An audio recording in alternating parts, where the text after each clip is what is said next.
Usually the conversation around here is about football. Today, the topic is gas for one of the sponsors, specifically Mobile Supreme Plus Premium Gasoline. Let's start with the fact that Mobile Supreme Plus Premium is amazing. It keeps engines 3 times cleaner, so engines perform better for better gas mileage. Just ask motorsports legend Shirley Cha-Cha Muldowney. She raced top fuel dragsters in the 70s, so she knows a thing or two about gasoline. She also knows a thing or two about the 70s, so if there are any questions about leisure suits, vinyl, or fondue, fire away. One might wonder why they call her Cha-Cha. Like, is it a family name or a marketing ploy? Or maybe she thought it sounded cool. It's very curious. Getting back to fuel, Shirley and the team highly recommend Mobile Supreme Plus Premium Gas because it keeps engines 3 times cleaner for better performance and gas mileage. By the way, Cha-Cha Muldowney, she drove a pink car. Mobile. Legendary. 3 times cleaner compared to Mobile regular gas and port fuel injected engines. Actual results may vary. Visit mobilefuels.com for details.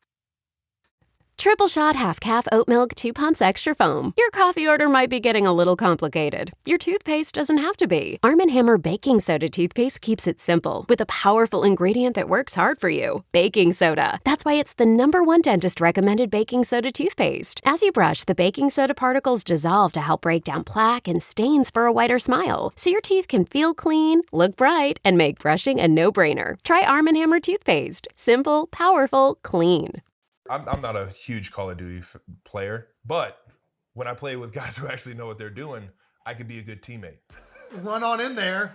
We're going to flank him. Travis, get in there. They're around the stairs. They're around the stairs. 1 shot. I got 2 shots on him. Knocked his armor.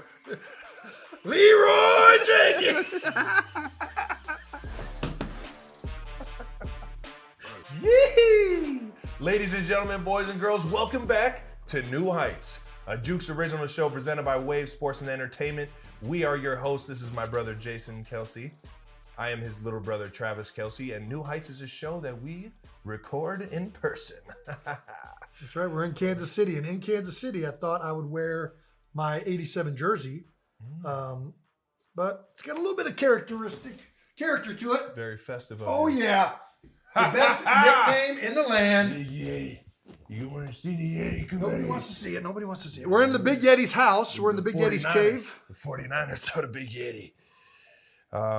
Yeah, New Heights comes out every Wednesday, ladies and gentlemen. And don't forget to subscribe on YouTube or anywhere you get your podcasts, and follow us on all social media platforms at New Heights Show.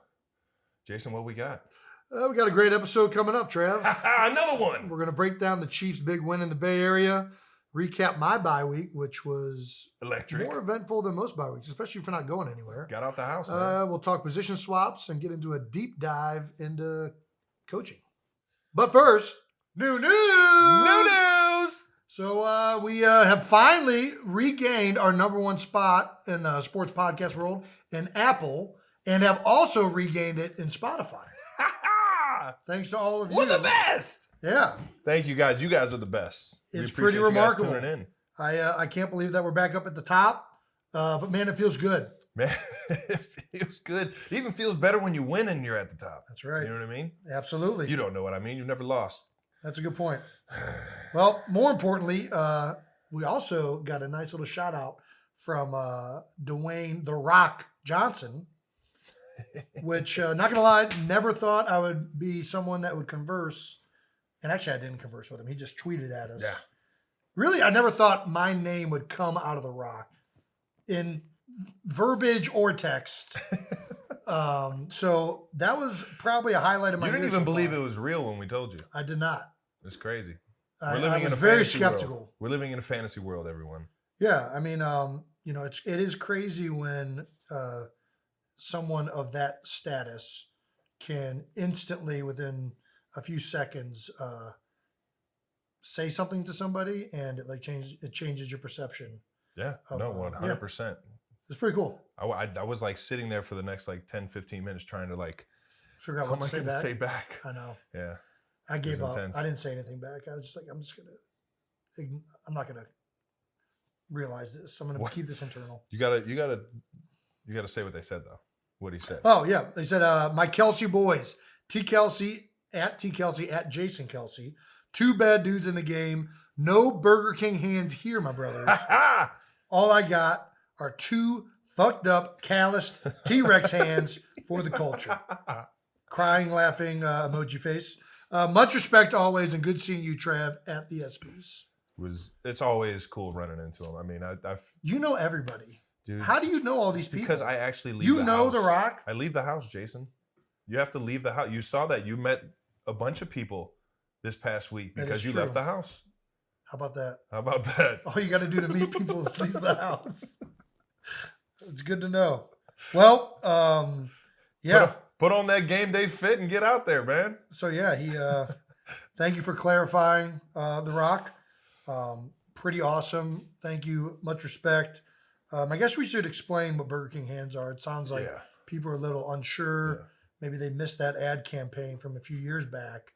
But there's a whole ad campaign that Burger King was running to emphasize how big the Whopper was. And they did so by saying it made people's hands look small. And in the bodybuilding community, I feel like a lot of people use machine-based exercises. So that was the joke there, was that they never work on their hands. And, people that are really actually functionally strong usually have big forearms, strong hands, calloused hands, fingers that don't work. Yeah. This guy, you guys probably had no idea this guy's out here playing football with 9 fingers. Well, it still goes there. It just doesn't close at that knuckle. It can go there, but not. It can't do that. Can't do that. Got nothing from that knuckle down. So how do you tape them? Are you're walking Listen, around with the human Ninja Turtle body, hands? Human body is remarkable. For a couple years, I had to close my fist like this and to go like that. But eventually, you just get used to it.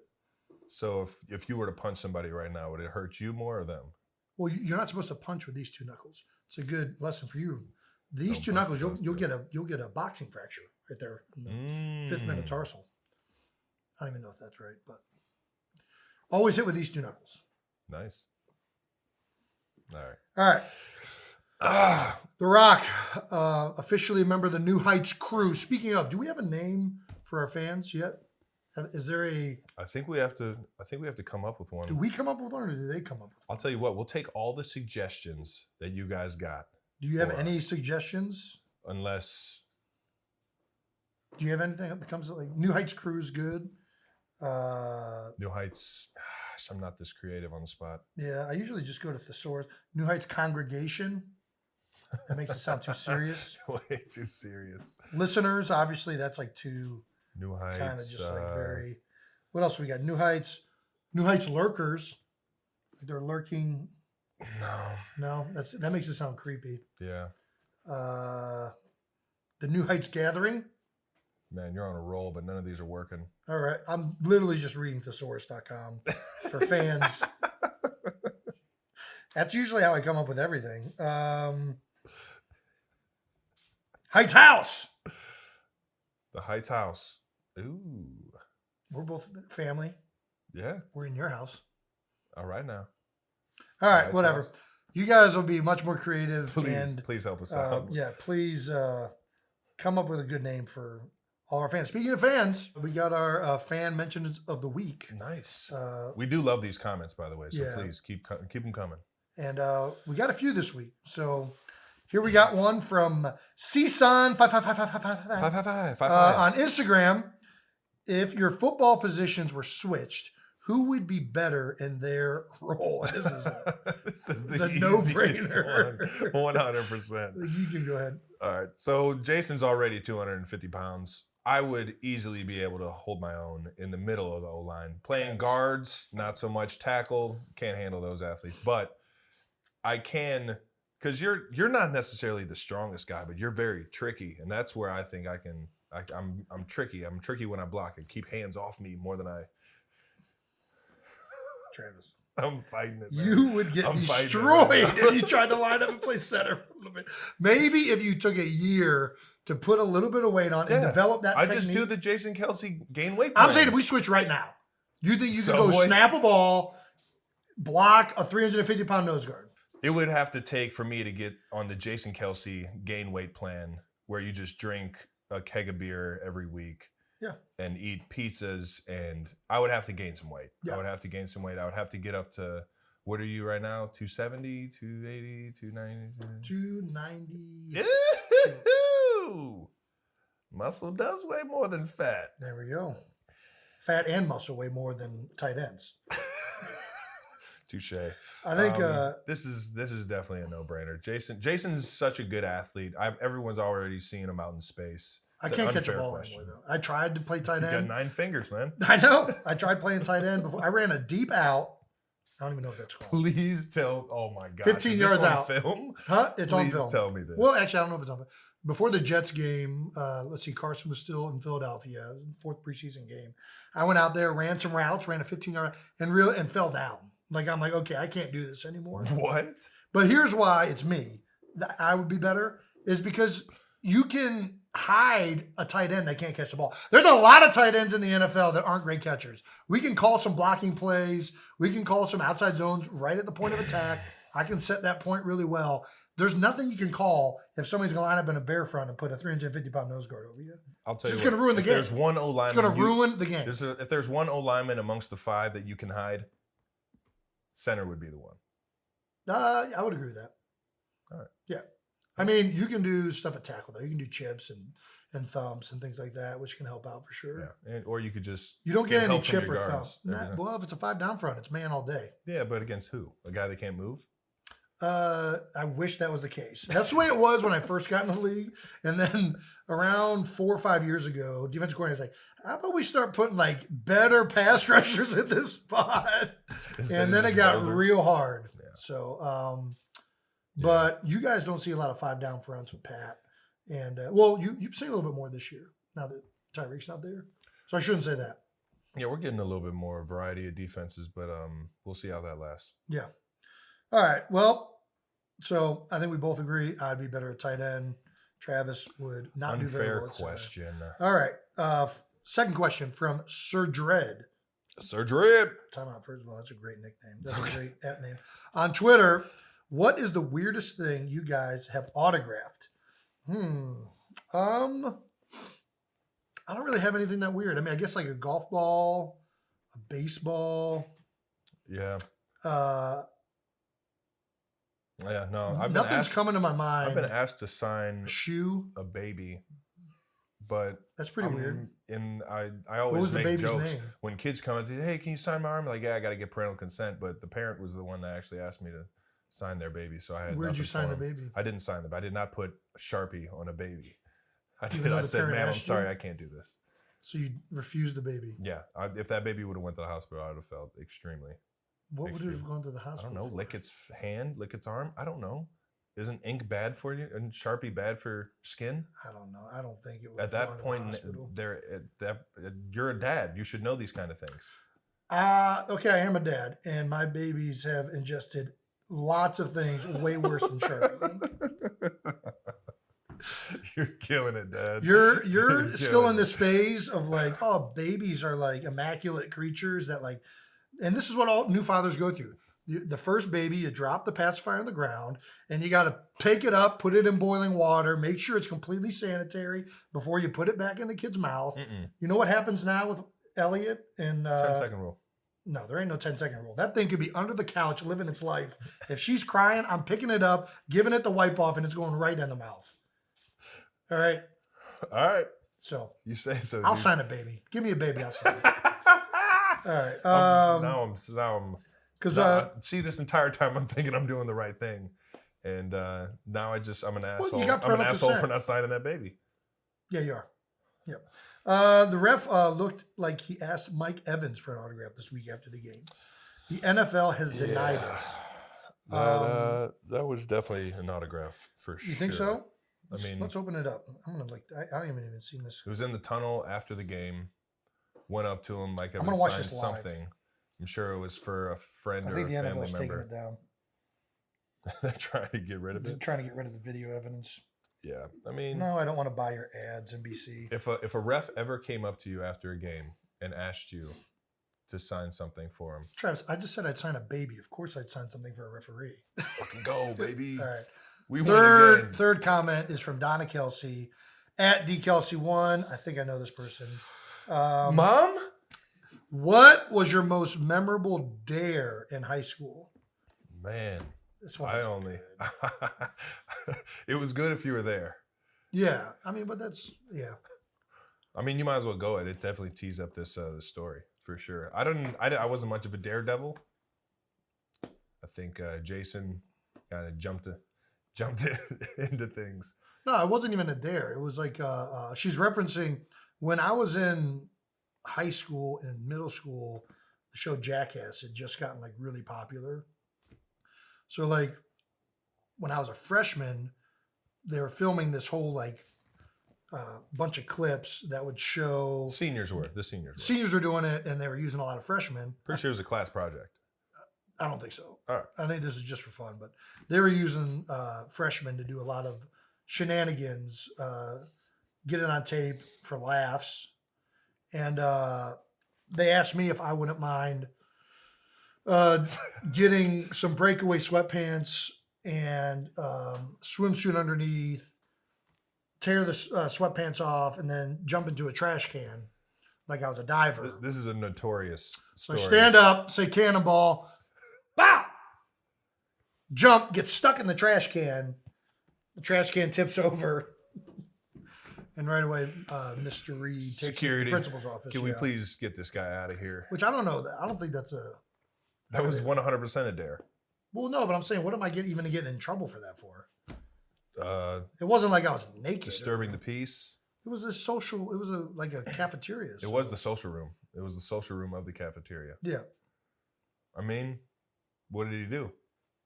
I don't even remember. I know I Did he give you kind one of of got these? like a harsh... Don't you do that again. Don't you jump in Don't- our trash cans. What are we talking about? I was confused then why I got into like kind of trouble.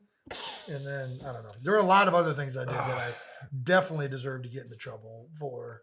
Anyways, thanks, Mom. Thanks, you, Mom. everyone, for the comments and questions. To all those Keep them coming. To all the high school kids out there, we don't need to be jumping in any trash cans with any scuba gear on. So Yeah, well, Just, I don't know. Hey, listen, if you're in high school, I feel like that's an appropriate level of like pushing the boundaries. All right, you can't just be a goody two shoes. You know what I mean? You always gotta push the line just a little bit, Yeah. push the envelope just a little bit. If my son, the worst thing he does in high school is jump into a trash can, I'm thanking the Lord. That was not bad, the right? worst thing you did in high school. Good point. Either way, thank All you right, guys anyways. for the comments. Yeah, thank you. Keep them coming, baby. Keep them coming. We love them. We love to hear from you guys. Moving on to 12 bold topics of Week 7 in the NFL. This is how it goes. Jason tees him up about my game, and since Jason didn't have a game in Week 7, I'll tee it up on what his bye week was looking like. Yeah. So go ahead and jump us off, brother. All right, brother.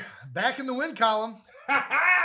Chiefs over the Niners. Niners have been playing really good too. Just had a blockbuster trade. Yeah. So a lot of things have Blockbuster been trade. looking up. I was very curious to see how this game went. Mm-hmm. And I followed on my phone because I was at the Phillies playoff game. But offense went crazy. Put up 44 on what I think going into that game was the number one ranked defense in the NFL. I know it was up there.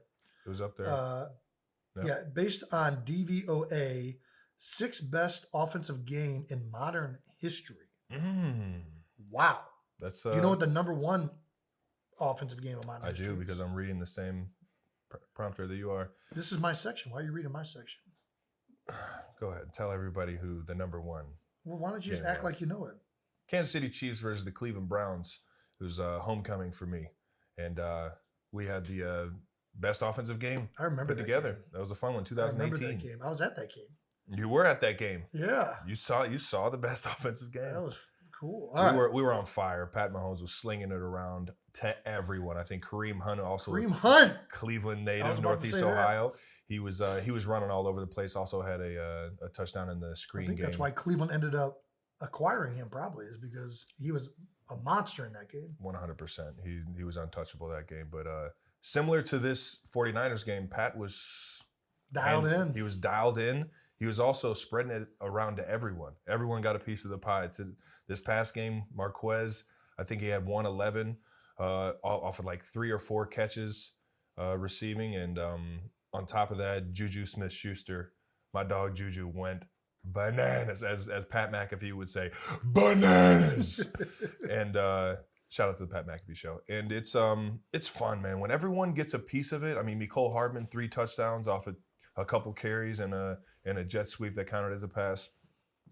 When everybody gets a piece of the pie, Why did it count as a pass? Because it was a little forward touch pass. Like a quick thing hits faster. Yeah, it was like 1 yard in front of him. Just nice.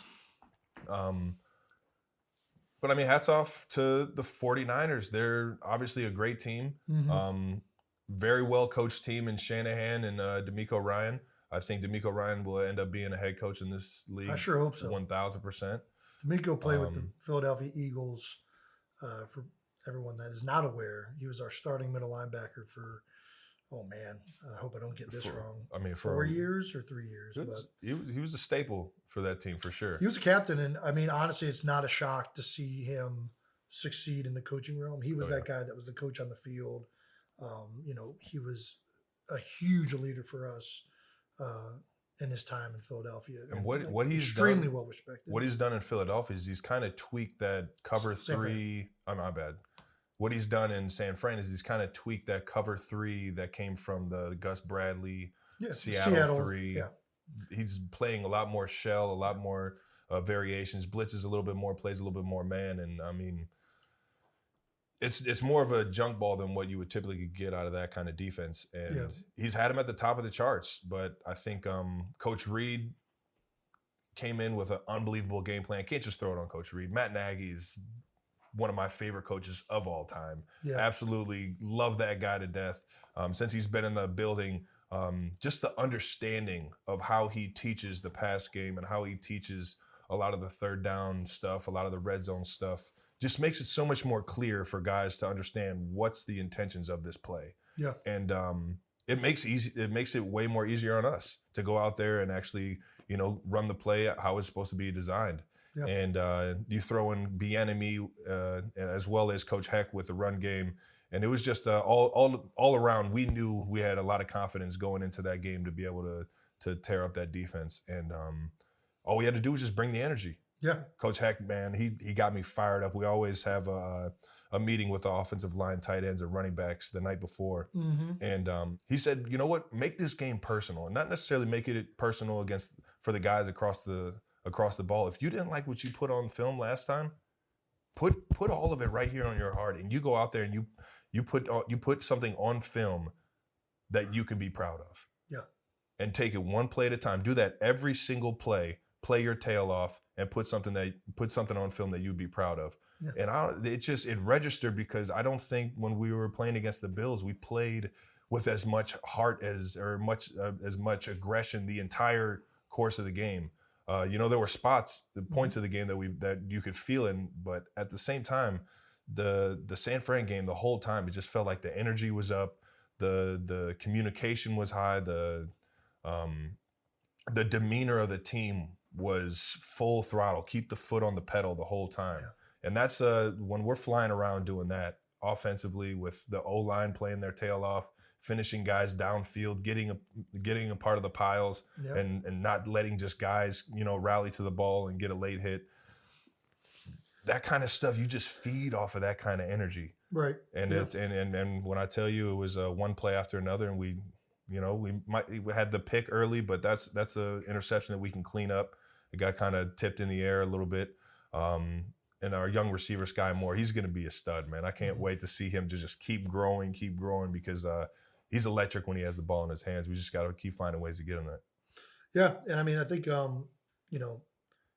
doesn't sound like anything crazy what you said, Andy Heck said, or Coach Heck. Yeah.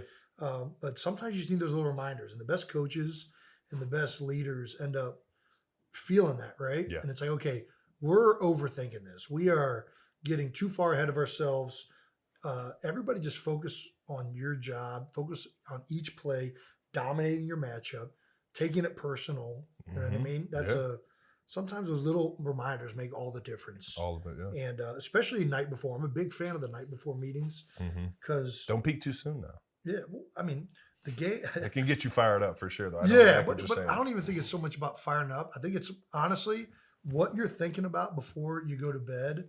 Like I really feel like a lot of times what I visualize happening the next day before I go to sleep ends up almost coming true.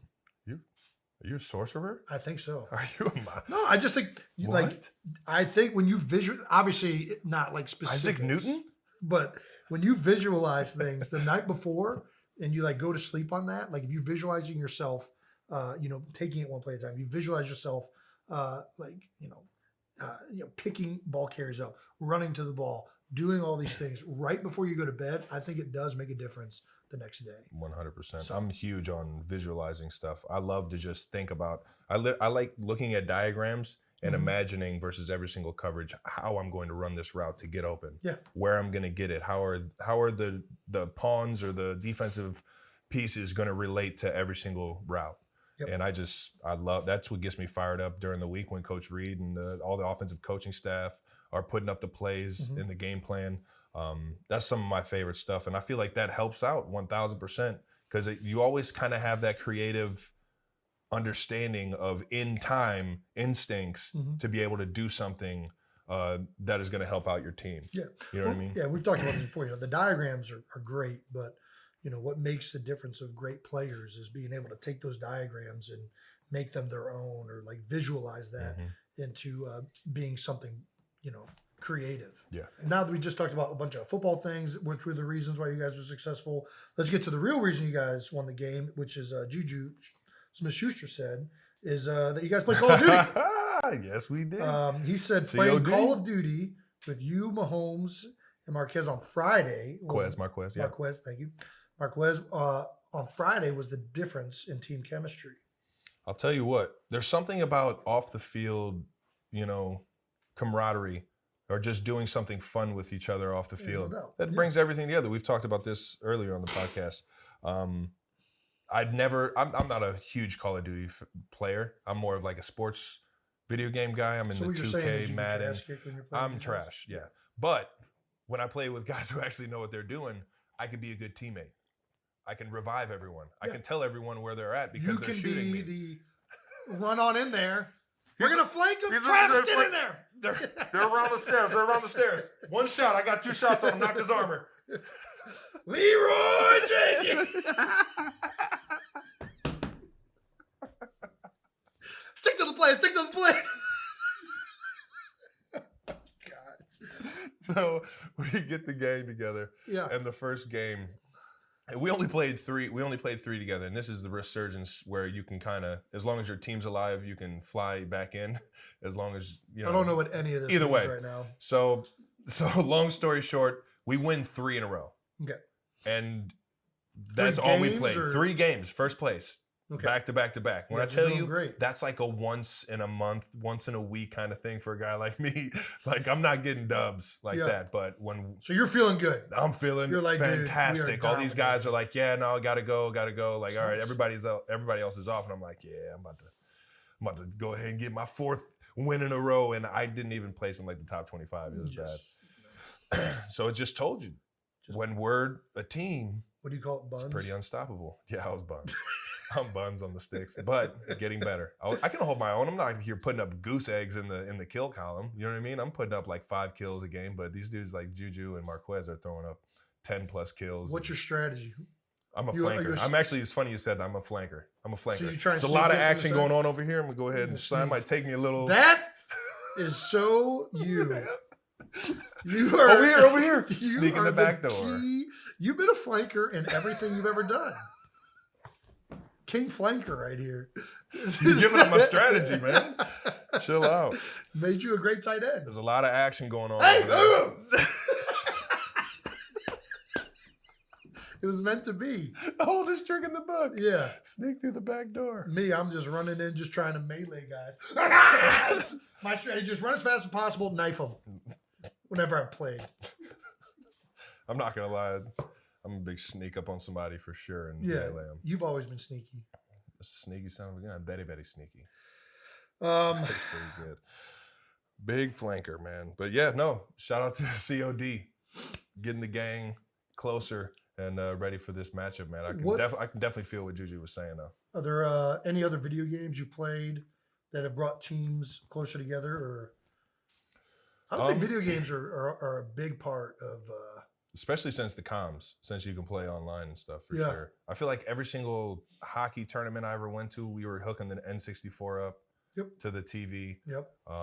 Every single base, you know what I mean? As a kid, you're bringing the 64 everywhere you go. Yep. That was my favorite console. I still play the 64. I still got it. It's upstairs. You have one too? All the games included, yeah. Well, I have one of mine, so. You have the original that we had at the house? No, I think Dad's. Yeah, that one was gone. Yeah. It was a sweet one, though. It was a green one you could see. My favorite video game to build team chemistry is Wayne Gretzky 3D Hockey 98. That made our college team closer, or at least the guys that were playing.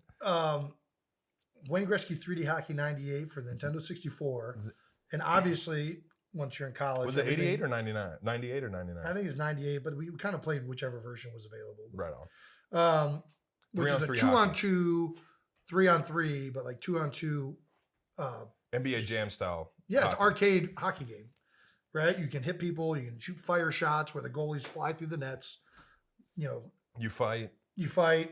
But anyways, we made it into a drinking game. And it's one of those games where the computer has like a regulator on it. So the game's kind of always close. And you can it's a little glitchy too. So you can master the glitches. Oh yeah, definitely. For sure. I mean, all N64 games had a little glitch. Yeah.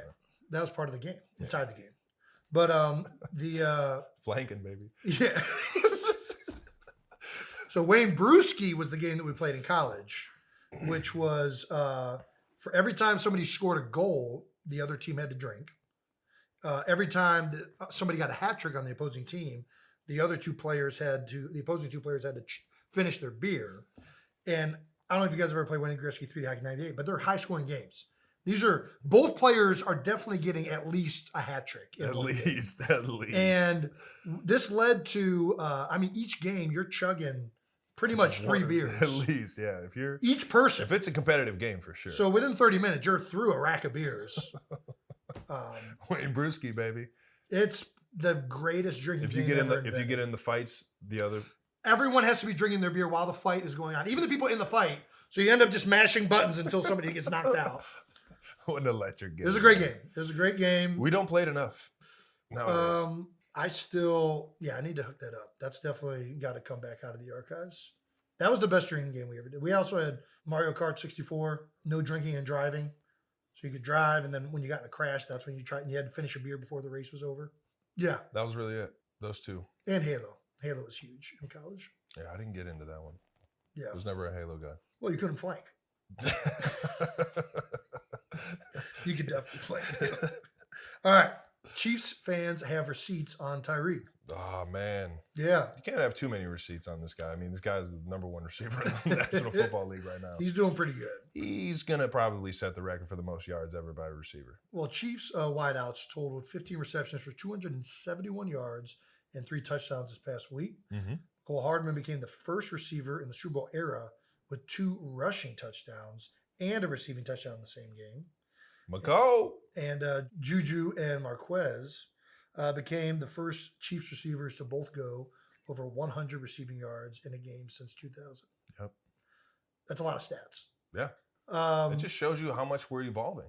It just shows you that. It shows you how great Patrick Mahomes is playing. Well, that's the thing. After the game, Chiefs fans resurfaced an old Keenan Allen IG comment. After Tyreek trade, he commented, "This one's going to expose some people. Glad he out the division too." You did not say that, Keenan. Who was he saying that about?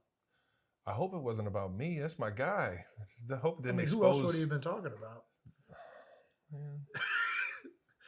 Maybe, Keenan says it's not so. Maybe it was Mahomes, but I mean, it's either you or Mahomes. Those are the only 2 people that he's talking about. It's the only 2 left, huh? Right? Or unless you're talking about Coach Reed or something like that. But I have a feeling he was talking about you. I don't know why. Either way, clearly if he was talking, whoever he was talking about, it's not true. It's good to see Keenan back out on the field. He got his hamstring back rolling, and hopefully he can make that Chargers team better, because right now they're getting exposed. You might not want to talk trash. We don't need to talk trash yet. What do you mean? I already got 1-0 against them already this year. Trav, it's only 7 games in. You don't want to be. This is true. They got a lot of football left, and they got a good team. So, yeah, some people would even think Mahomes is playing better. The Chiefs' offense is better. RG3 fan of the show, said he thinks the Chiefs offense is better without Tyreek. 7 games in. I mean, yeah, is that true? I think you look at the first year Pat had, obviously 55 touchdowns, was the MVP of the NFL. I think there was the new aspect, like it's new. Not a lot of teams can scheme it up. Not a lot of teams were ready for how Pat could throw the football, the weapons that we had. Tyreek was evolving. That offense was so much fun to play in.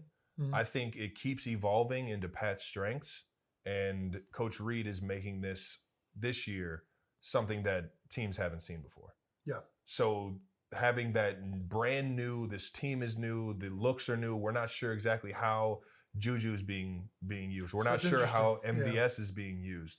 It's still a question on, all right, in Coach Reed's offense, how are these pieces going to work? Yep. Well, at the same time, the offense is evolving. And on top of that, you don't even know what this piece is doing. That's interesting. Yeah, because I do feel like, the best offenses are obviously ones that have great players, but also ones where the coaches have thought of some new things or doing things that defenses haven't really caught on to yet. And so what you're saying are still favorable to the pieces that they have. Oh, right? Of course, yeah, right. Yeah, but like it's not just we're dialing up this play because versus cover 3 we think it's going to go. We're dialing up this play because it has Patrick Mahomes' We want this player to do this. Exactly. I think so. What you're saying is losing Tyreek in some ways has forced Andy and the offensive staff to reevaluate ways to make the offense new pieces. Yeah, new pieces. Way to integrate these, ways to still manufacture big plays. 100%. Whereas before, like having Tyreek was almost like we knew what he was good at. We were going to keep doing these things. Mm-hmm. That's interesting. 100%. Right. So we still have Marquez outside doing a lot of the stuff that Tyreek was doing, a lot of stuff that Demarcus Robinson was doing in terms of deep passes, deep routes, explosive plays. And we added someone who can control the middle of the field with the tight ends in this offense. Sure, yeah. And Juju is a big, physical, fast receiver who feels the game very well. Smart individual, understands defenses, understands the number count of where guys have to relate, who's relating to him, and he can fill voids. Yeah. And he's a sure catch every single time. So it's fun to see how this offense keeps evolving. And it's fun to see these new faces. It's electric seeing Juju go for 124. You know, we haven't seen that in Kansas City. Yeah. That is electric. It's electric to see Marquez go downfield on 3rd and 9 and come through with a 40-yard bomb. Yeah. You know, that's electric. When we were talking about earlier, the feeling of seeing someone reach new heights or seeing someone reach that new milestone. Man, it's so much fun, and that's just what it builds is more energy to just keep fighting and keep finding new ways to get the ball downfield or get the ball in the end zone. Well, a big reason the Chiefs offense is better this year, just whether Tyreek's here or not, is I think Pat's just playing better. Not that Pat was playing bad. I just think he's been unbelievable. Yeah. And he's been unbelievable his whole career. Here's an insane Mahomes stat. He has the highest QB win percentage, including playoffs, since 2019. Number 1, Pat Mahomes. Pat Mahomes. Number 2, Aaron Rodgers. Number 3 is Patrick Mahomes when he has had games trailed by 10 plus points. He's above Brady at number 4 in games where he's double digit losing at a point in the game. So, the one and only Sir Patrick Mahomes II. Why is he playing so lights out this year? Same thing? I think he might have heard Keenan Allen say that we got somebody's about to get exposed, and it's. But that is an interesting. Do you think Pat takes it personal that? He's a big note taker. I've seen him take notes. He's a huge note taker. He's probably got hundreds and hundreds of those spiral 70-page things the note pages that we always. You're talking about on plays or on people saying stuff? I think on film study. Oh, okay. But I'm assuming since he takes notes so much on film study that he's taking mental notes. 100%. Yeah. I think that fuels that kind of stuff fuels. I know it fuels me. If somebody's saying that I'm not going to be the same player, or if I'm going to, be a lesser player, the next year, or that fueled me this year. 100%. 1,000%. Yeah, whenever you've had you're gonna doubt me? All right. That juices me up. Yeah. Well, you crashed Pat's post-game interview to call him the one and only Mahomes. The one and only, baby. Yeah. What's your best way to describe what makes him a special player? I'm here. I think the best way. Like Kermit the Frog. That's what you got. I'm here. That dude is such a competitor, man. That dude, I love watching film, especially when we win, because he's making unbelievable plays. But he's such a competitor in how he fights for the guys around him. Yeah. He doesn't, if he sees something cheap, he's not the guy that's, gonna let that slide. He's gonna go and tell that dude, hey man, cut all that extra shit out. Yeah. He's fighting for the guys next to him on the field at all times. Leading us on the sideline, getting the guys rallied, getting the guys refocused, going up to guys, hey, this is how we like this play. This is how the communication, big on the comms. He's just the ultimate leader, man. And that's what makes it so fun to play with him, because he's going to do the instinctual stuff on the field to where he's Pat Mahomes. Nobody can throw the way he does. Nobody has the creativity in his mind to be able to, just have plays that you wouldn't think would be possible. But I think it's his film study. I think it's his ability to remember that kind of stuff. Like if you talk to him, he's got that McVay kind of memory where he remembers watching this play from the third game of 2017 when he was scouting, the Philadelphia Eagles when we were playing. He has this weird way of remembering what defensive coordinators do, and it only makes him that much more quick twitch, that much more instinctual on the field. Yeah, in some ways I'm surprised by that you say he takes notes. Man, that dude, when I tell you it's chicken scratch, but that shit, it's got to be doing something, man. Because he's such a instinctual player. Obviously he understands the offense to a T. I feel like most guys that are dialed in note takers don't play the way Patrick Mahomes does. I think what makes Pat unique watching him is his, intuition. It's his instinctive play where he is clearly in his mind free to have that creative thought. And a lot of times I feel like when you're a note taker, when you're by the book, you end up becoming a very precise individual and you lose track of that creative ability. So the fact that he's able to be that meticulous and understanding and precise while also meticulous. I don't know how to spell unless you got Siri. It's got to be a U in there. Q. You want me to Google it? Q-U? So unless you're able to, usually it doesn't go back and forth. So maybe that's one of the things of why he's so good. He has the precision and he has the dialed in approach of the meticulous note-taking type player, but somehow he still is able to be free. He doesn't let that interfere. He doesn't let that bog down. What he does is he lets that build his instincts. Yeah. You can't be thinking about that on game day, right? That needs to be something that is thought throughout the week. On game day, you just got to go out there and let it play. You got to go. And he is one of the best at that I've ever seen. Man, it's fun. It's fun rocking with him, man. I know that. How has he evolved since his rookie year?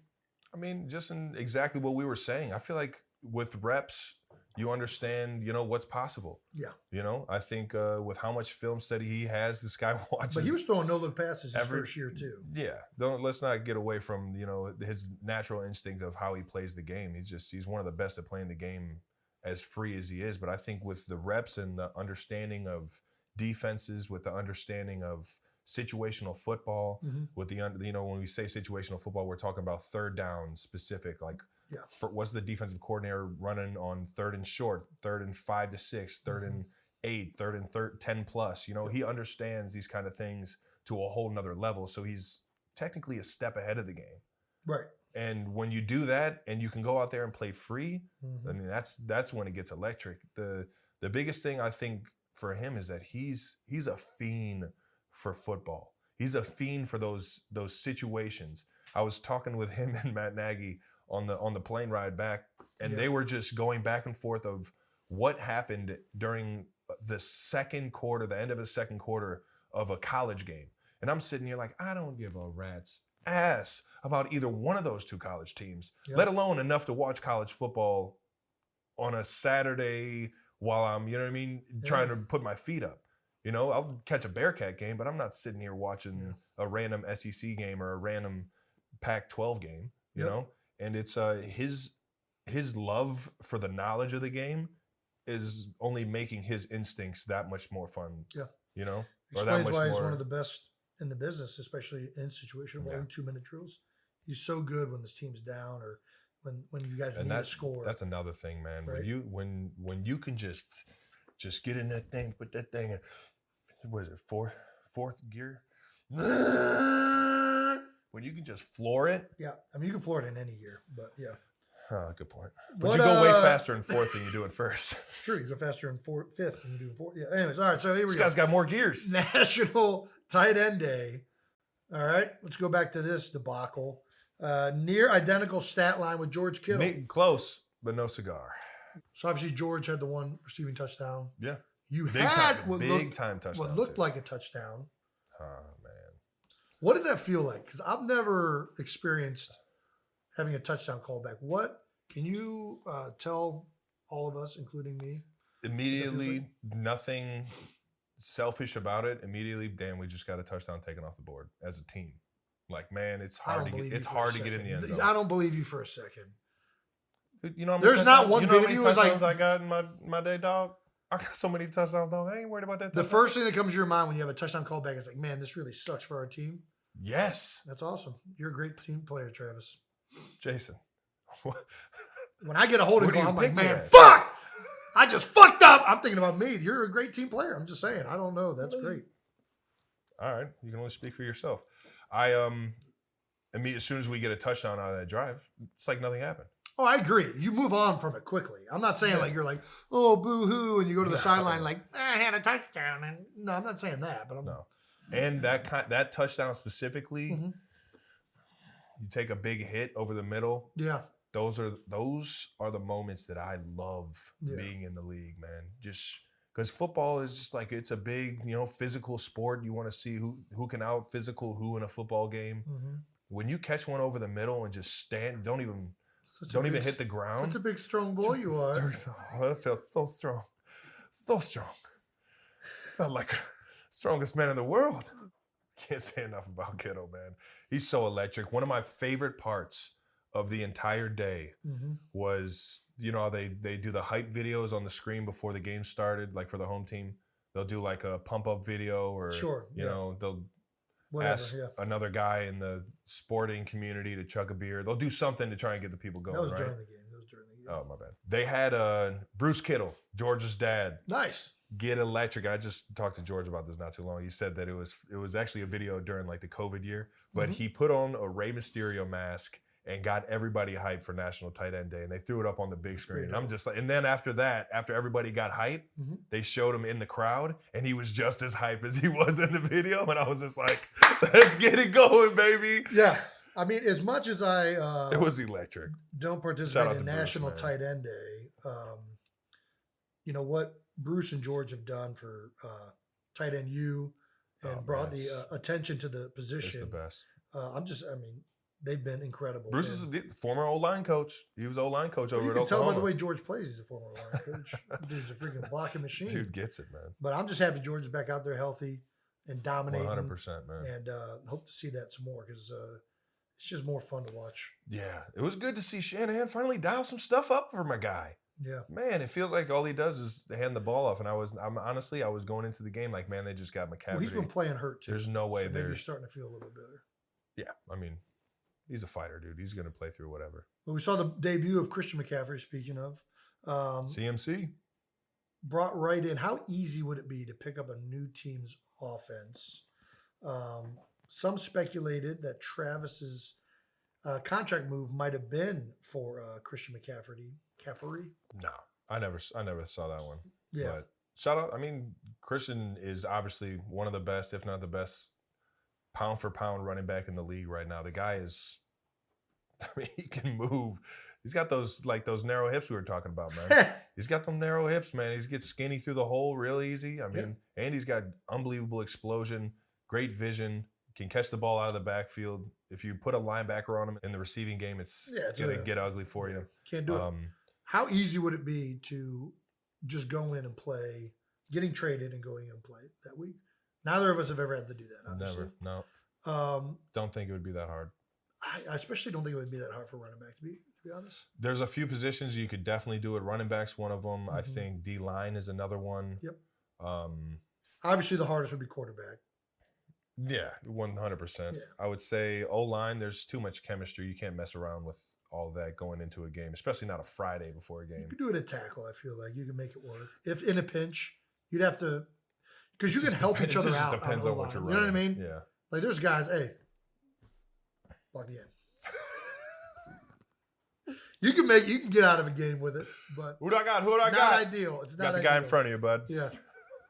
Got that guy right there. Shocker.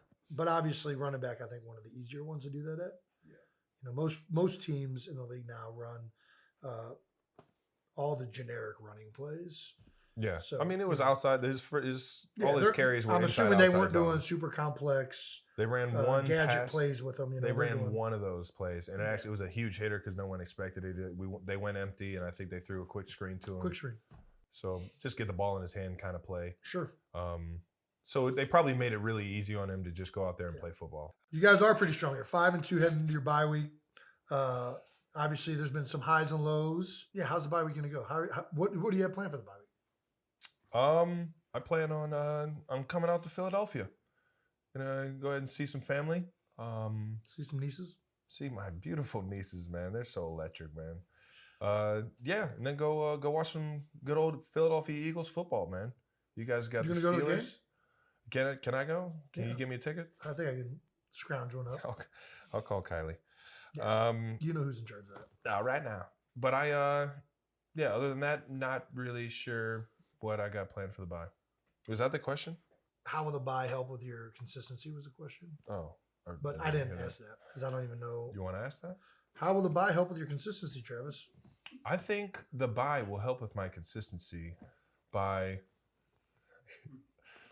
That's why I didn't ask. buying some free time to by getting some free time to think about other things. I think what Coach Reed does, and I'm sure it's different in every single building, is Coach Reed lets us just get out of the building, not necessarily eat, sleep, breathe football 24/7, because that's how I do it. Whenever I'm in a work week, even when I leave the facility, I'm looking at film, I'm thinking, visualizing, like we were talking about. Yep. I just put a lot of time, a lot of effort into it, and getting this bye week to be able to just step away from, the madness or the routine, the consistent, routine that kind of drains you a little bit. I think that's the best thing that you can have. It's just a restart, a refresh. Yeah, I think that in the bye week, I think a lot of people talk about the physical aspect of letting your body recover. That counts, but I think even more than that, like what you're saying, the mental process of being able to step away and in some ways not think about football for a week is important. Mm-hmm. I think when you come back, we were back in the building on Monday for the first time after the bye. It was you feel rejuvenated, you feel energized 100% for the lift. Everybody's just got like that kind of like back to school vibe a little bit. 100%. So I think in that mental aspect of kind of deloading for a week is often overlooked and not talked about. Well, right on. Yeah. Speaking of the bye, yeah, you just had one, brother. I did. Obviously, 6-0 going into it. I mean, at this point, do you want to keep things rolling? Or are you happy about the bye? Are you? Well, I mean, selfishly, I think our offensive line was pretty banged up. So probably happy from a physical standpoint. And, I don't think, it's going to affect, the run that we've been on or anything like that. I think that we're dialed in still, and the coaches are going to make sure that we're, still in the right frame of mind and still ready to go. So I'm not too worried about that. Fire up, man. Let's talk about that bye week, though. Let's recap it a little bit, man. We started it off with dropping an album. You're officially a music artist. Christmas album. It hasn't dropped yet. We announced we're dropping an album, but yeah. Still tuning it up? Yeah, it's done. It's in, I actually have the testing vinyl. And you're singing on it? Are you I'm playing? on it. Yeah, Are you playing on it? I'd be hard pressed to call what I'm doing singing, but I'm on it. And I'm doing something resembling singing. But yeah, me, Jordan Malata, Lane Johnson, as well as a bunch of musical artists who are actually musical artists. In particular, Charlie Hall, the drummer for War on Drugs. He's kind of the one that really, I mean, honestly made this whole thing Put it all happen. together? Yeah, I mean, he introduced us to the right people. He knows all of these musicians or knows people that know them. Yeah. And the like cast that we were able to put together, I mean, it's truly been remarkable how many people have been willing to help out with this. And I think it's going to be really cool. I really do. I think it's really cool. So I'm just excited to have the album. I mean, you've been notorious for listening to Christmas music all year. I love Christmas music. I do. I love, I don't know. I love music that you listen to with your family, music that reminds you of being in the house growing up, you know, stuff that brings you back to, you know, not just simpler times, but times where you were happy. And I feel like Christmas music does This guy that just for me. wants to be happy, man. Isn't that what everybody wants to be? I'm always happy. So but yeah, I mean, this started out as like an idea just to kind of like raise some money for kids around the holidays for gifts.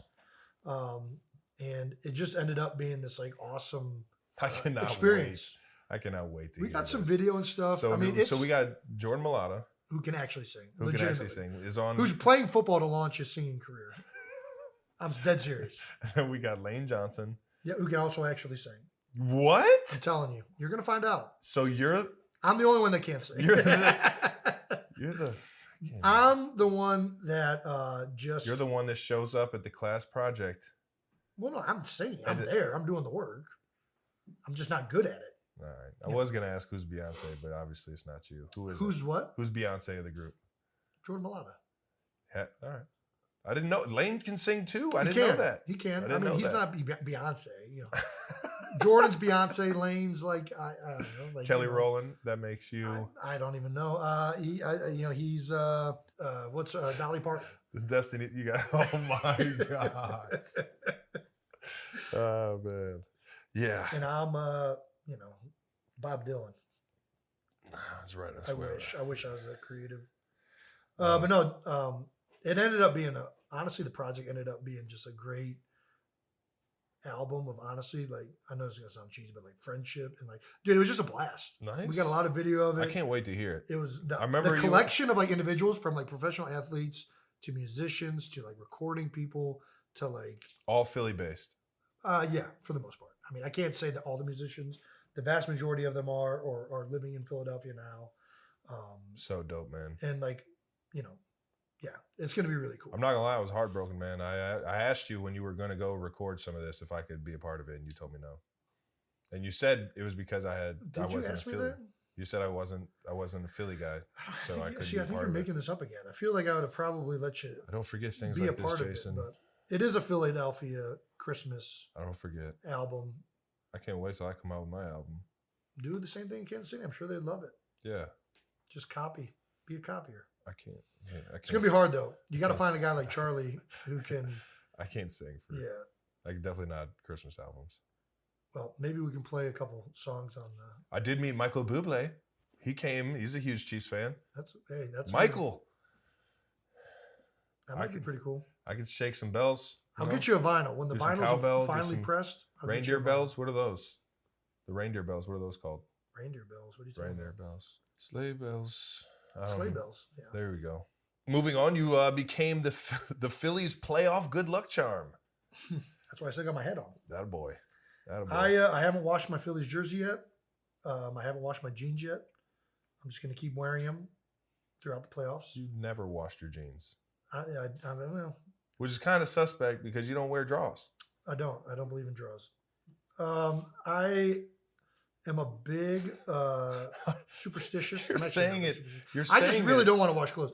But it's going to be great. Time out. You just said you don't believe in them, like they were like something like Christmas that you have to believe, like you have to have, like it's a religion or something. No, I mean, I think. What do you not believe? They're there. I don't believe that they're necessary. I don't believe there's like a useful. So you just want skid marks on your jeans? I am pretty good at wiping. I don't have skid marks. I prefer not to finish wiping until there's stuff You're a done. 290-pound man. Yeah. You got skid marks. I do not. I promise you. Get it out I of promise here. you I do not have skid Oh, marks. man. Shout out to Kylie. She doesn't have to. And my prostate is wash still draw. functioning well. So I know you don't wash I'm the not a drawers. leaker, so I don't really understand what the purpose is for them. This guy's killing it. Absolutely killing it. So how was the game? It was electric. You chugged a beer in 10 seconds, which is a solid chug for anyone that doesn't drink. Well, I was limited to however fast it could pour out. It was an electric. It was an above pour, so I couldn't. was. I wasn't squeezing it or doing anything to. Which takes talent to be able to swallow the beer and to have like a waterfall going on at the same time. Well, yeah, there is a little bit of foam that's created with the splash. Yeah, so but like we said, I'm an experienced beer Takes chugger. an experienced guy to understand these kind of things. Give him credit. Probably the most amount of people I've chugged a beer in front of. Were you a little nervous? Not one bit. I mean, I didn't really know it was going to happen, to be honest with you. They kind of said that maybe it would happen, but then the Fox crew, they were saying that maybe there's like some sponsorship deals that aren't going to allow it to happen. So I didn't know what to really expect going out there. But once the beer was there, I knew what was going down. Yeah. Oh, look, a beer on the baseball field. What am I going to do with this? And then I got the bat flip afterwards, throw it up in the air. So yeah, that was fun.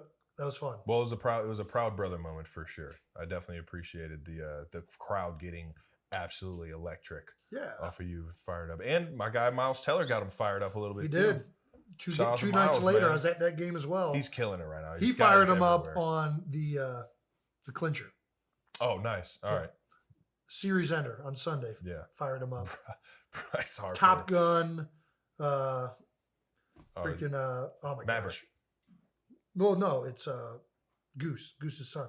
Well, the new Top Gun is Maverick. The new Top Gun. Oh yeah, that is the name of the movie. Yeah. Great movie, by the way. Loved it. It really is a good movie. Shout out to Miles and all the Philadelphia fans, man. Dude, you guys are rambunctious. The city is electric right now. I'm It not is. gonna lie. I'm Extremely pretty excited to be going out there. I chugged one beer on the field. There's a guy after the game on Sunday who climbed a light pole and chugged at least 8. I thought you guys were greasing poles. They forgot to grease the poles. That's a big rookie mistake. Yeah. You guys will tell you guys haven't won in a while. Not since 2017. That's right. They didn't think the grease was necessary until the World Series. They'll have the grease ready this next series. Everything will be greased all week, man. Yeah. I love it. I'll give it a go, man. I'll see if I can climb on.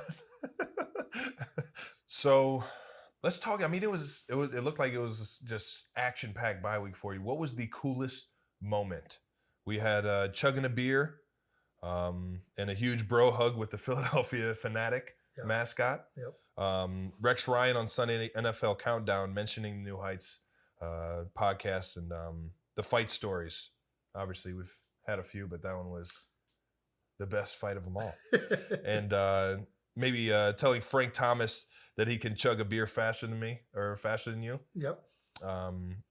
You and Kylie meeting the legendary Philadelphia Phillies head coach or manager, Charlie Manuel. Skipper, the old Skip.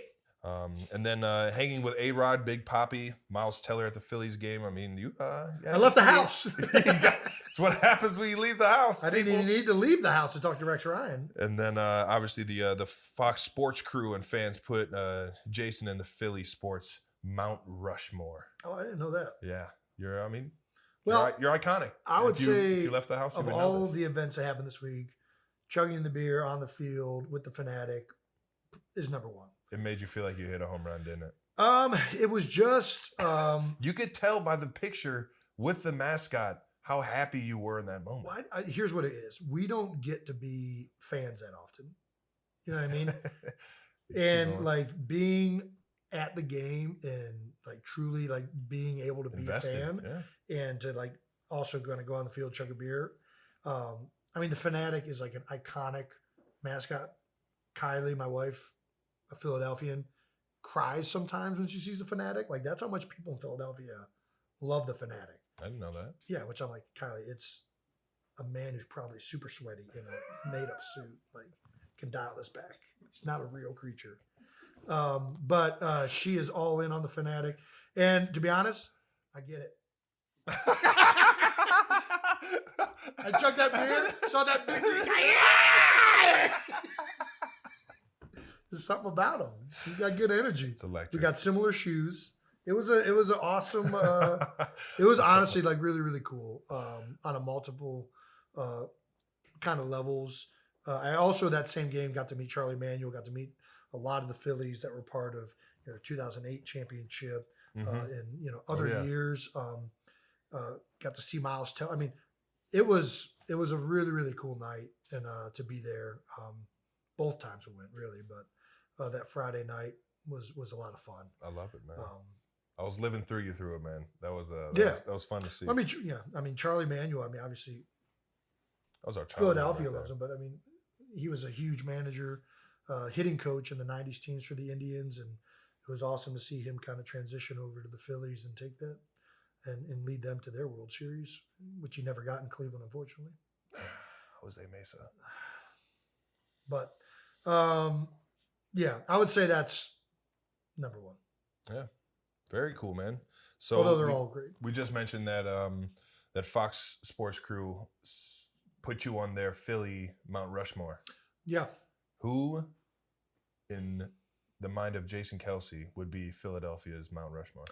Well, I don't know if I'm authorized to make the Philly Mount Rushmore because I'm not from Philadelphia. But I think, in my opinion, I have a feeling the guys you're about to name aren't from the city either, but keep going. No, I'm saying I feel like Philadelphia's Mount Rushmore should be decided by Philadelphia. Oh, okay. Yeah. But I think I got a pretty good grasp on who Philly likes at this point. I think the number one, I'd probably go Reggie White. Oh,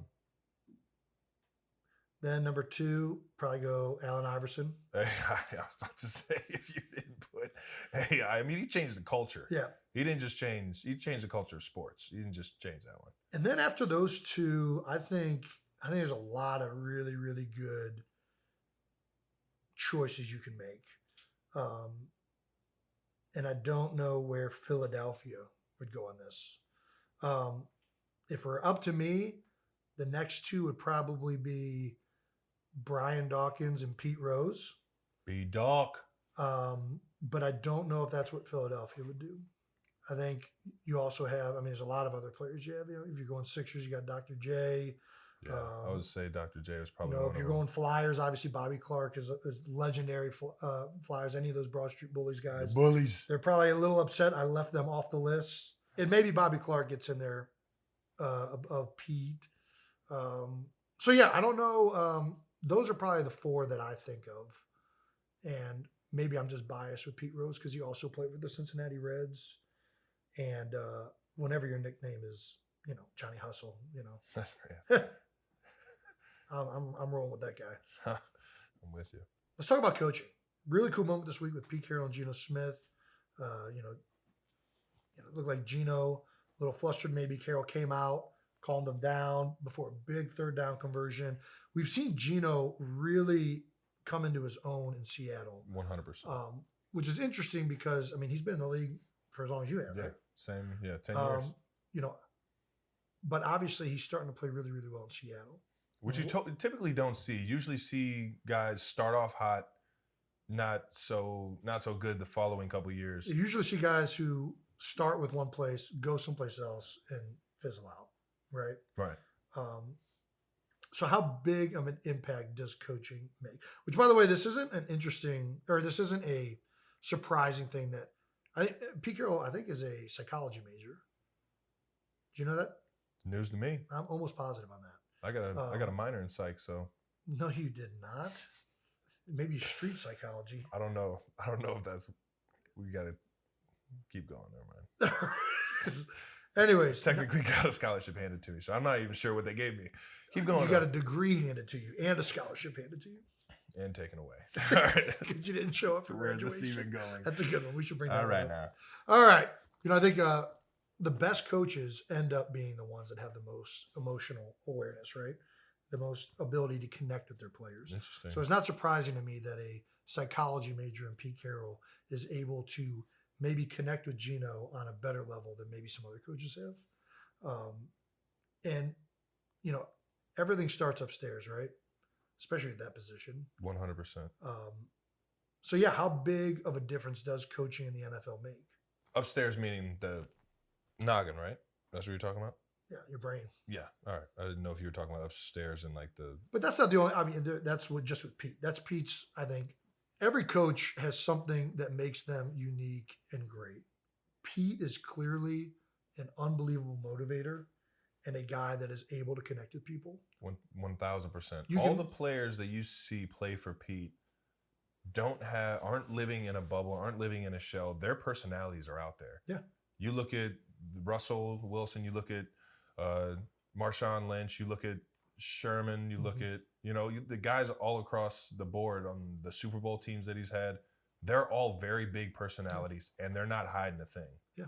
They're telling people how it is. And that's to be able to manage when it gets too far, because you still are representing an organization. You're still representing a lot more than just yourself when you wear whatever logo you're wearing in the league. But to still give guys that freedom to be themselves, that's when I think teams really mesh the best, and that's when I think guys play their best. Yep. I've had unbelievable guidance in not just Coach Reed, Coach Tom Melvin, tight end coach in Kansas City, Coach Eric Bieniemy. I've had countless talks about how to manage not only my emotions, but how to manage what I'm doing in life so that, it doesn't necessarily affect anybody in a negative way, but at the same time, it still allows me to be myself. You're not, because the last thing you want to do is start being uncharacteristic. Right. Because that's a recipe for disaster no matter what occupation you're in. Yeah. No, and the best coaches find a way to embrace players as individuals and let them be who they are within the confines and structure 100%. of the team, right? 100%. I mean, not just, let's talk about Andy Reid for a little bit. I mean, your head coach. I can't remember the last time Andy Reid has had a quarterback that has not been good for him. And that dates back to Philadelphia with, Donovan McNabb obviously being the star, but A.J. Feely, Jeff Garcia coming in, Kevin Cobb, Michael Vick. All of a sudden he goes to Kansas City. Alex Smith has a rejuvenation of his career. Pat Mahomes now. You have Nick Foles sprinkled in there in both of those categories. Coming in and Chad Henne. There is something that guy does that makes quarterbacks be phenomenal. And I refuse to believe that it's just that he's just the best schemer in the world. I think that he knows how to get guys to think properly, how to get guys to believe in themselves. What's your number one job as a coach? In my opinion, to empower your players. Get the best you can out of them. How am I going to make these guys feel that they can do this? Right? Am I going to make these guys believe in me, but more importantly, believe in themselves? All right? I think it is really easy to find schemers and tactical coaches across the league. There are great offensive coordinators on every single team. There are great defensive coordinators on every single team.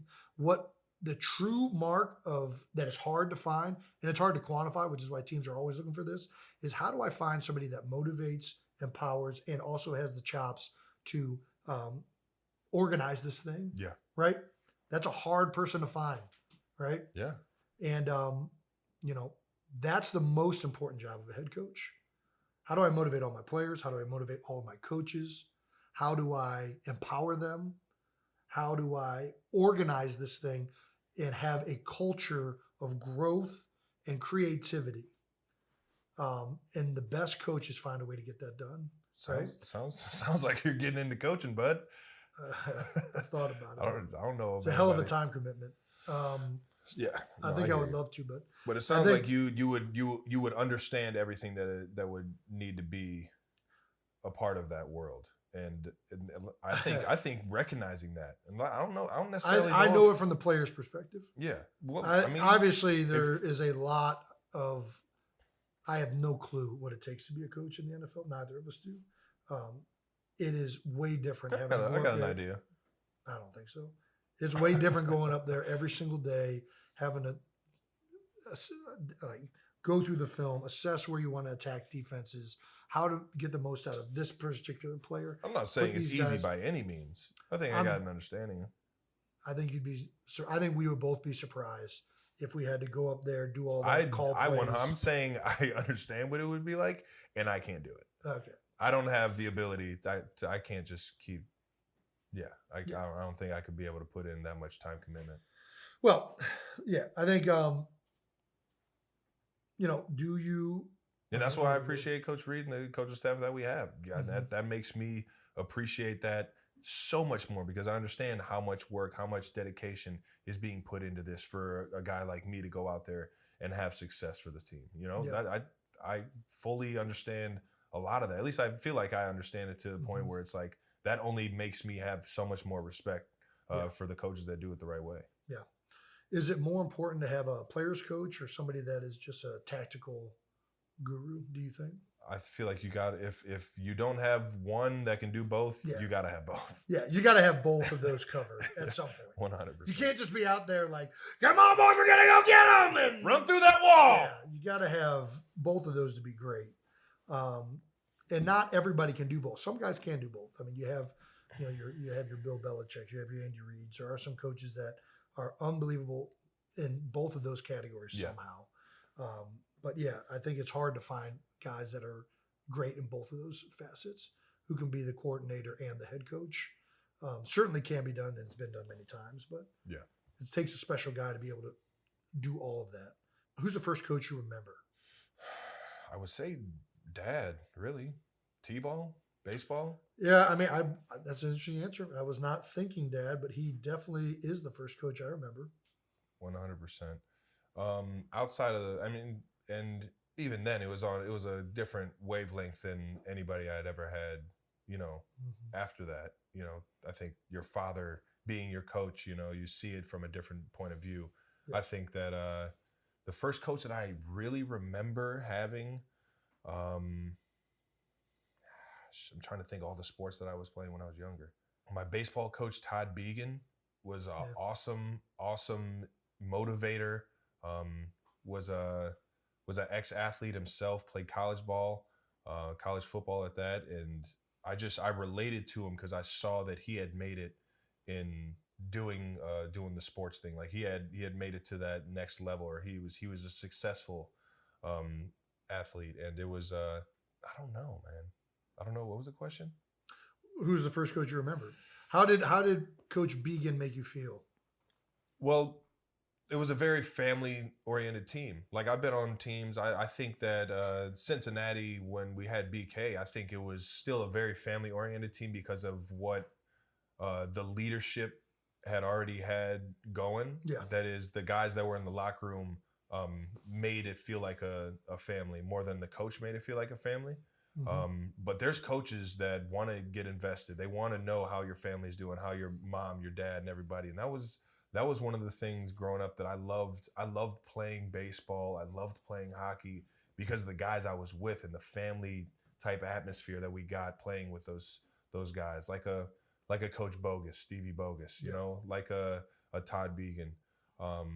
Both of those guys made it so much fun to just come in and go to work. Yeah. Practice hard, play hard for the guy next to you, play with some integrity. I think that's what I really remember from my childhood of my coaches, or at least the coaches that I love the most. Yeah. Yeah, I don't know. I guess it's interesting that you said Dad was the first coach you remembered, because now that I'm thinking of it, he's probably the first coach I remember. And then after him, I was fortunate to have tons of tremendous coaches, and I don't know that I really want to single out any one of them. But I think, whenever I think of coaching, I really do come back to this like sense of belief, in this sense of, what do I remember from coaches? And I remember most from the coaches I've had, at least, and Dad included, that there are moments when you as a player, doubt creeps in, right? Especially when you're a young player and you're very impressionable. It's like, I don't know if I can do this. I don't know if this is going to work, or, I don't, and coaches, the best coaches I've had and the coaches that I remember always believed in me. Fueled you with confidence. Yeah. And that's what, you remember from sports is going through adversity, overcoming, achieving. That's what I remember from growing up and playing with coaches where, I was very, very blessed to be fueled by men and role models and coaches who believed in me. And that gave me the courage to believe in myself. Big Ed, man. Big Ed is the first start of it. I'll tell you what, it's funny you say that because he remained coaching in the community even when we went to college and the pros. My dad is always, especially baseball. That was his sports. That was the one that he wanted us both to try and go pro in. But his mentality was, if I get him to sign up next year, I did my job. Yeah. And that comes with kids feeling the confidence that they can do it. Yeah. Because he's just trying to inject happiness and confidence and growth in everyone, man. And that's coaching, man. Yep. Well, thanks, coach. Yeah. Do you have a legendary coach you wish you would have played with, maybe? Honestly, I absolutely loved my childhood. I loved my high school. I loved all the decisions I made. I wish I would have played for Coach Babcock, man. I wish I would have played hockey at least just 1 year, man. Or he was the legendary Kurt Gunther. Yeah. I played for his brother Todd Gunther when I was growing up. That's right. Awesome guy, awesome coach. But it was there was something about Babcock's that I had a relationship with that I was like, man, I want to play for that dude. Yeah. And it was a personal relation, a personable guy, a guy that I just had a lot of fun being around.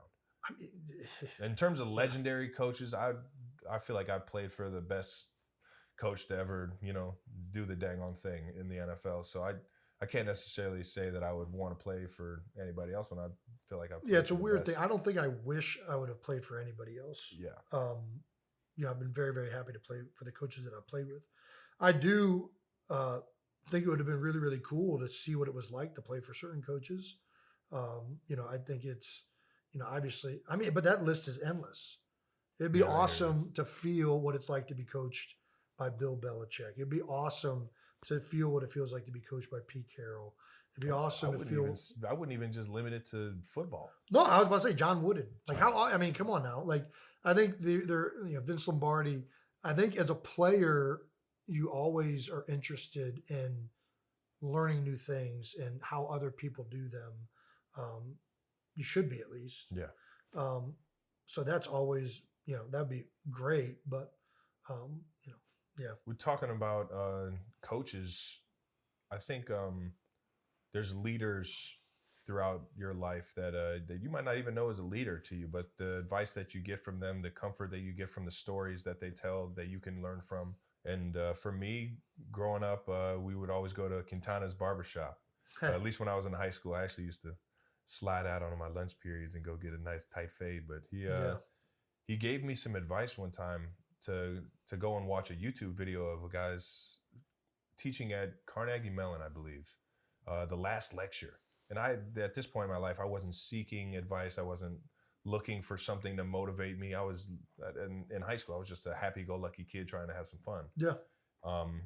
And I watched it, and his story is absolutely remarkable. What I especially remember at the end is it's not how you achieve your dreams. It's how you lead your life.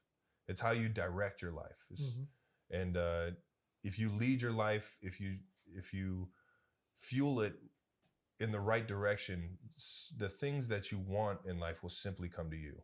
It's not necessarily how do I become a better football player. I'm going to wake up in the morning and do something that's going to genuinely fuel my love for it, or try and figure something out, whether it's, just waking up and having the determination to go out and get a workout in, go catch a few footballs, go into the film room instead of just watching movies every single day, go in there and dissect a certain play or dissect a certain person. And I was fueling all of my energy into this one world. And sure enough, that senior year that I had was me saying, you know what, screw all the happiness I have off the field, screw all the fun I have drinking and hanging out with friends. If I really want to make this football thing work, I have to become more knowledgeable about it. I have to become more passionate about it. I Mhm. have to live every single day to want to be a professional athlete in the NFL. Yeah. And that's what I did. I started taking advantage of every single decision I was making and doing it with a purpose. Yeah, the best coaching Shout out to advice. Alex Quintana, man. Yeah. My guy, First of all, my yeah. guy. Love Alex. The best coaching advice I ever got was from Dad. And I don't even think he knew what he was saying. I think he was just tired of answering why. And he just came up with this gem out of nowhere. He was doing he was telling me to do something. I don't remember what. And he said this a bunch, so it could be used in multiple different ways. But he said, I said something like, why do I got to do this? Why aren't you doing it? Like, you never do this. I said that to him. And he said, I'm not raising you to be like me. I'm raising you to be better than me. And it was something that I thought was really, really powerful, because I think at the end of the day, as I look back on that, that's all like any of us should be doing. We should all be trying to make things better than how we brought them in, right? And that's what makes the marks of great teams. That's what makes the marks of great teammates. When it's an unselfish mindset. Mm-hmm. I don't care if I'm making somebody better than me. I don't care necessarily where I'm at. I'm here to bring value to you. I'm here to bring value to my teammates. I'm here to bring value to my coaches. I'm here to bring value to my family, right? I just want to try and improve people by being the best version of myself, but also inspiring them to believe that they can be better. Mm-hmm. And I'll never forget that. I'll carry that to my grave. I think, when you leave something worse than when you found it, that's the true mark of failure. Success. No, well, worse than when you found it. You said you flipped it on me. Sorry. I didn't mean to ruin Anyways, let's get back to some lighter topics, huh? Moving on to the New Heights Stamp of the Week. Seeing which guys throughout the league, or just in general, who's taking their game to new heights, baby. Jason, who you got? Ben Jones. Ben, you know who Ben Jones is? It's a very American name. No, I do not know this man. Ben Jones is the center. You should know all of the Benjamin centers. Jones. Ben Jones is center for the Tennessee Titans. He started his career down in Atlanta. I think he's went to Tennessee ever since then. I've heard nothing but great things about Ben Jones his whole career. Mm-hmm. I know Brandon Brooks and other guys that have played with him talk about not just how smart he is as a player, but how awesome of a teammate he is. And that was exemplified this week. I don't know if you saw, but during the Tennessee game, it was clear he's banged up. He's cramping during part of it, gets rolled up on his knee. It was so apparent that he was fighting through things that him and Mike Vrabel had a moment after the game where the level of appreciation a head coach could have for a player. First of all, this talks about how unbelievable coach Mike Vrabel is and why guys love to play for him. Northeast Ohio, baby. But, in a day and age where we have rest days, everything's about keeping guys healthy. It feels like the NFL continues to lose focus on this level of toughness and doing something that might not be in your best interest selfishly, but it's not about you, right? I have to go with Ben Jones. Just the epitome of what I think this game's about. Unselfishness, toughness, grit. A guy that instantly already had the respect of his teammates, but definitely after that game, everybody in that locker room is saying how awesome this dude is. It feels like that kind of player in some ways is dying off in the NFL. So to be able to see Ben Jones still keeping that strong is pretty awesome. Ben Jones, man, more power to you, brother. Keep fighting. We'll see you guys next week or after my bye, man. I went with Bella Rasmussen of Laguna Beach, high school player. Talking about paving the way in a world that, women are still fighting for equality in many, many ways. I actually played with two girls at Cleveland Heights. I don't know if you even know this. Two girls that played on my varsity team my senior year. And that is not a very comfortable situation for a girl to be in. And she's been playing football since I believe she was a toddler. A running back. She had 2 touchdowns in one game. The first female to have 2 touchdowns in one high school game. Wow. And if you watch the film, and I've watched it, she's actually running through tackles, breaking tackles, and getting in the end zone. So these aren't it's not like 1 yard carry walk-ins? No, she's actually toting the rock a little bit. That's awesome. And when she got interviewed by it, she was fired up. Sure she was. Yes, talking about, feed me, hand me the ball even more. Actually getting excited about it, telling guys to get off of her in terms of like breaking tackles. So it's just it's very dope to see her come out of the game setting records. I'm a big fan of Bella. So shout out to Bella for taking her game to new heights. Taking football to new heights. Ooh. All right now. Well, got week 8 coming up. Let's look ahead. Got your bye week coming up. Yeah, got my bye week, man. I'll be in as you know, you're coming to Philly. Yeah, I'm coming to Philly. Are you got any Halloween plans? No. Is Halloween coming up? It is. It's Monday. I do. I have a costume. I don't know where I'm gonna wear it though. What are you gonna be? Well, that's no fun if you tell somebody what your costume is gonna be. It's the point of showing up and dressed as who you are. Never thought about that, but yeah, I think that. When's the last time you dressed up for Halloween? Huh? When's the last time you dressed up for Halloween? Man, I don't know. I dressed up for Easter. I was an Easter bunny this past year. You were. Didn't you scare Wyatt? Yeah, terrified her. Well, big bunnies. Yeah, big 6'3" blow up bunny. Didn't go over well. This year we're all going as. Did she scream for Dad and Dad wasn't there? Did you take off the hat?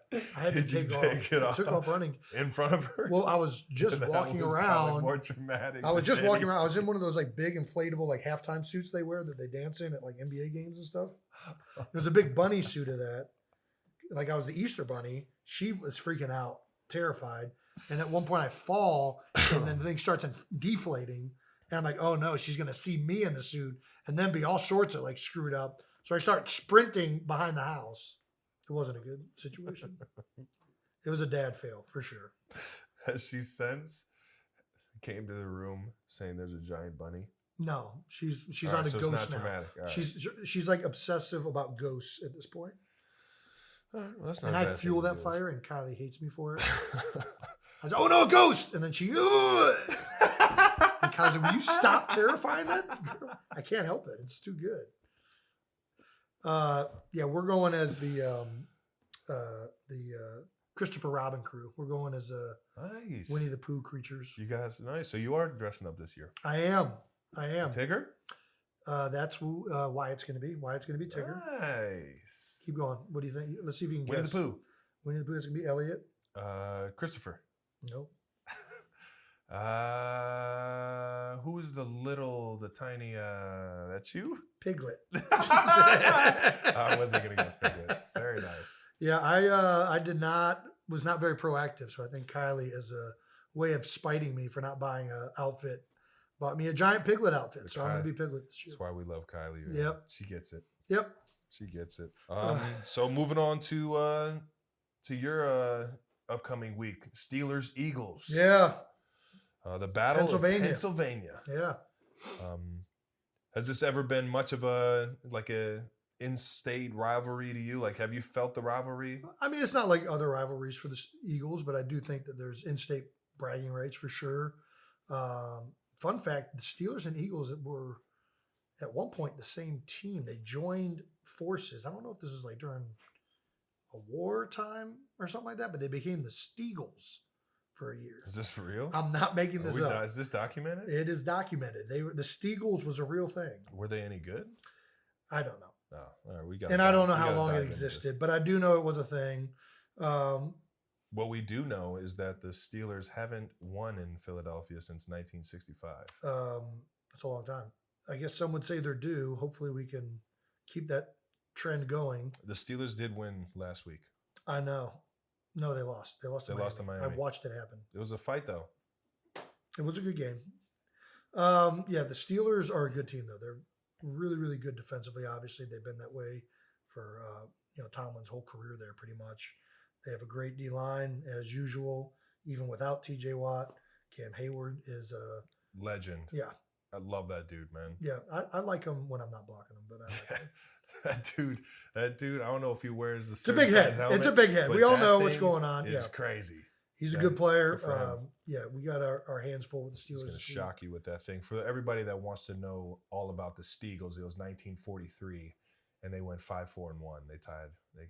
So they weren't very good. Who knows? Back then, I don't even know. Were teams actually like going undefeated and stuff like that? I'm pretty sure if you went 5-4-1, you weren't very good. Middle of the pack, maybe. Maybe. It's a winning record, technically. I think there were probably only like 8 teams in 1943. So if they played 10 games, they probably played division have twice. a division twice or something. Yeah. I don't know. Who the hell knows?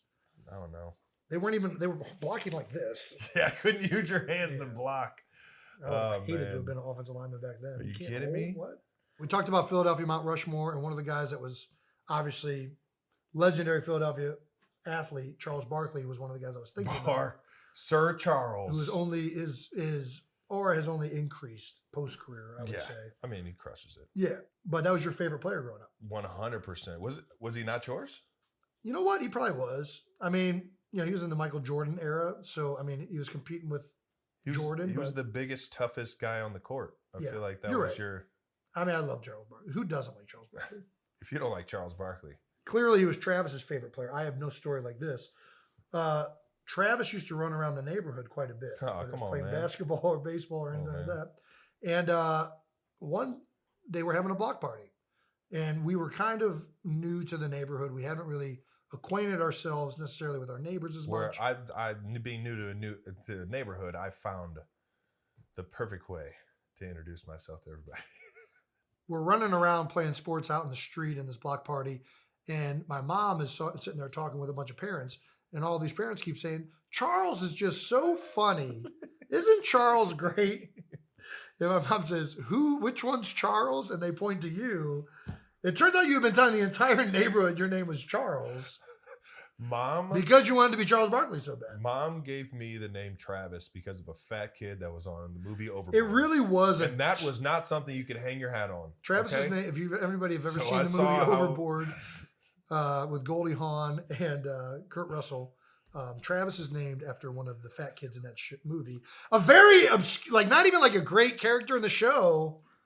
It really was not a good reason to name a kid. So actually now that you're It saying makes this, sense, this is right? all I'm making jump- sense. This is what I'm saying. I saw a new opportunity to Yeah. change my name. I don't think I'm named after anything in particular, and I'd rather that be the case than what you're named from. To be honest, it was probably like Tracy or something like that. And then when she found out it was a boy, she was just like, Travis. I love that Overboard movie. So yeah, I thought it would be a great idea if there was any point in time I was going to change my name. It was when we moved to the new city. I was actually pretty embarrassed when they called my bluff. Mom called me over like, "Have you been telling everyone your name's Charles?"